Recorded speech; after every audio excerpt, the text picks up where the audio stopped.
and then this number 7 there is the big picture kind of thing of where does this fit into history, and I think it's a big deal. It's a revolutionary deal of the same kind as things like the invention of writing.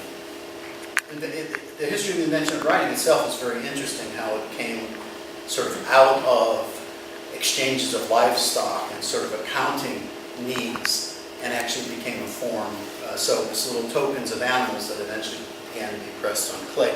Anyway, so although it doesn't look like it's too big of a deal right now, it's going to have long implications for the future. So what I'm going to do now, and this is a devious scheme, I'm going to play essentially just sort of the trailers for a number of things.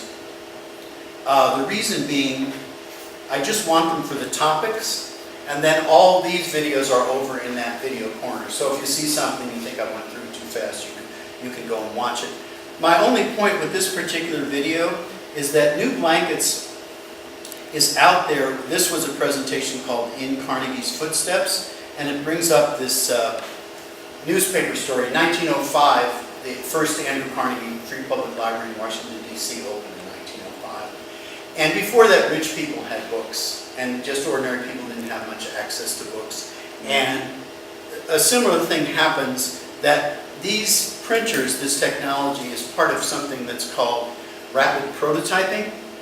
And rapid prototyping isn't a new thing. Rapid prototyping goes at least back to the 50s and something called computer numeric control, where you'd actually have machine tools that would be run off of magnetic tape and so on. So it's not a new thing, but the machines were typically very expensive. And now having a machine, well, this one, I want to remind you, is not $1,000, but this is a $700 machine, say in this case, and you can stand on it. I'm required to say that by the Federal Trade Commission. Anyway, there's a suitcase supercomputer, and I just wanted you to see it. It's the kind of thing that New Blankets develops. Most kids didn't even know that the PSP had a camera. Every one of those PSPs has a camera on top of it, which takes video and audio. They go apart, and kids can use them. They come back, and they have synergy. And I wanted you to see that. New Blankets started at Columbia University about 2007, were the first meeting. Actually, the first meeting was a meeting at Morris Library, of all things, with Susan Logue and some of her people, Givanya. But then I had a fellowship at Columbia University in New York City, and so some of the things happened there. And then we formed the nonprofit officially in 2008. This is something we do, which is our Artist in Transit Award. We're not stable enough to have an artist in residence, so we have an artist in transit, and our artists are artists in transit, and they go around giving demos like this. We went to like the Fayetteville Free Library, and we bring people. We just bring the blanketeers that know stuff, and we usually have people that know about technologies, and then we bring them so people can learn how to use it. But this setup, which is a sort of mini version here, is to not really talk at people too much if we can help it, but have experiments in conversation space, and these are called conversations, and the idea is to get people to go around. This was one at Columbia University, and Hans was the artist in transit, and so that was a sort of event honoring him. This is a presentation at SIU Carbondale. We've been there quite a bit. Two of the principals of New Blankets are down there. We've done a lot with the Boys and Girls Club down there. And then again, that's the suitcase supercomputer in the back. These are just kind of histories. Now here's something just to give you an idea. This is probably maybe a 5-year-old video of doing 3D printing with the MakerBot. That was our demo in the Gottesman Libraries when we first brought this to the Gottesman Libraries. And that's Widget. His name's actually Chris Demaro. He's one of Hans' graduate students, and he was one of employee number 4 or something with MakerBot, which is this, until he got a little tired of their non-open source. But that's in the library, and that's a demo just showing some of what the printer could do and giving some ideas of what the technology would mean. This is our Library Week things at the Medical Library, which was in April of this year. And I wanted to show it for a number of reasons, but also because this video was just made by one of the library faculty, Fran Kovac, who's a research professor there. And that's kind of the nature of how we go. We don't have any staff, we don't raise a lot of money and so on, but we do the things, and if somebody wants to take a video, we put it on the website and so on. So it's meant to be very grassroots, and of course these are some of the same things you're going to see over there, but some are new. Some have been made on new machines and so on. This is Connect, and there's a whole set of things related to Connect. Like I say, I'm just blitzing through them here, but you can see more. This is a famous place called NYC Resistor, which is a makerspace, hackerspace in New York City, one of the sort of first of its kind. And MakerBot actually came out of the people at NYC Resistor, and Hans, our artist in transit, came out of there. Those folks were going to be a nonprofit when they first started, and many millions of dollars later, they're not a nonprofit anymore. But this is a person who's actually visiting from Holland, I think, using the Connect. The Connect, I'm pointing on the screen, you can't see, but anyway, the Connect is at the bottom. It has no connection with Microsoft. We only do, I'll say this, we only do free open source stuff. We really don't think this makes much sense to have things like workshops for kids on how to use Photoshop or something like that, that when they leave they can't afford it. So everything we do, all the software has to be free. And if you learn how to do something, you can show your friend how to do it, you can give your friend the software. We like these Raspberry Pis, so that board there, the blue board right next to the TV on the bottom, there's a little board with a red light on it. That's a new computer. It's called Raspberry Pi, and it costs anywhere from $35 to $60 for it.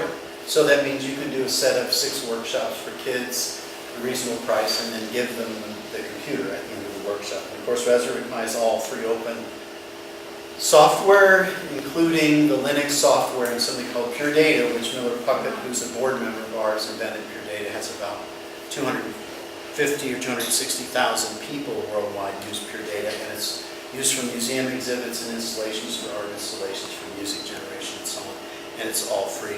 So this person is just moving, and I don't want to turn the sound up, but as he moves, the music and the environment changes based on how he moves. The general trend here is called OpenNI. This person actually designed a musical instrument, which is somewhat similar to a sitar, but there's no hardware to it at all, and it just responds to his movements and makes the music based on his movements. This is all Pure Data. This is a video game where the person is just moving in space. As he moves, the bird flaps his wings, and the more he moves, the more the bird flaps his wing, goes faster until the bird hits the balloon and pops it. But this was just a demonstration of the kinds of things we've done where we teach kids how to make their own video games. And, yeah. Is that what they're using at the Perot Museum in Dallas, Texas? They have an activity where the kids move their arms, and then you see the bird's wings. It's an image. I mean, I have tons of these. This is just one. There's one that I like very much, which is based on those Javan shadow puppets.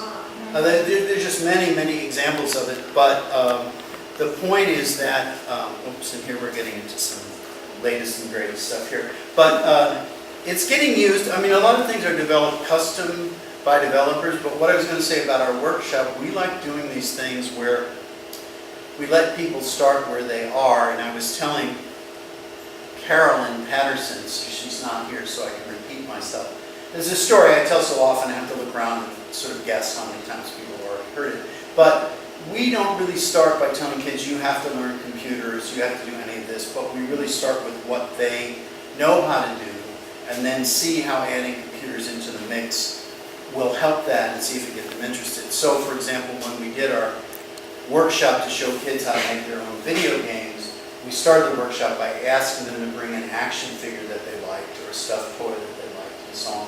And we put those action figures, those stuffed toys, on the scanner, so we got an image of them, and then we incorporated those into the video game. And so the story I was talking to Carolyn about, which I think is epigrammatic of this whole thing, is that when Project TLC, which was what New Blankets was before it was New Blankets, was at the Boys and Girls Club, there was a girl named Marty, and one of the things you you can find out if you let kids do what they want to do, is a lot of them have a lot of talent. Sometimes they don't have any talent for what you're trying to tell them to do, but they have a lot of talent for what they want to do. Anyway, Marnie was making a chalk drawing on the blacktop outside the Boys and Girls Club, and it was really pretty amazing chalk drawing. It was an underwater scene and had mermaids and fish and plants and things like that. And the crazy thing about it was you knew that when the club closed, the maintenance staff was going to be out there and that was going to be washed down the drain. So we took a picture of it, and what Project TLC was a community arts set of museums at 6 Boys and Girls Clubs, and the kiosks in the Boys and Girls Clubs showed the art and the activities that kids did, so that like when their parents came to pick them up, their parents could see, you know. So Marnie came in a couple days later, and one of the kids said, "Hey Marnie, your mermaid's on the kiosk," you know. So Marnie goes and looks, and there she is sitting on the blacktop, you know, and she looks, but then the mermaid swims away. So we did these things where we would take what they did and then we'd add something to it. You know, like they'd draw a butterfly, but then the butterfly would fly on the screen and so on. And they would get the idea, well, that was their stuff, and they could make it do that. So same thing with these 3D ideas.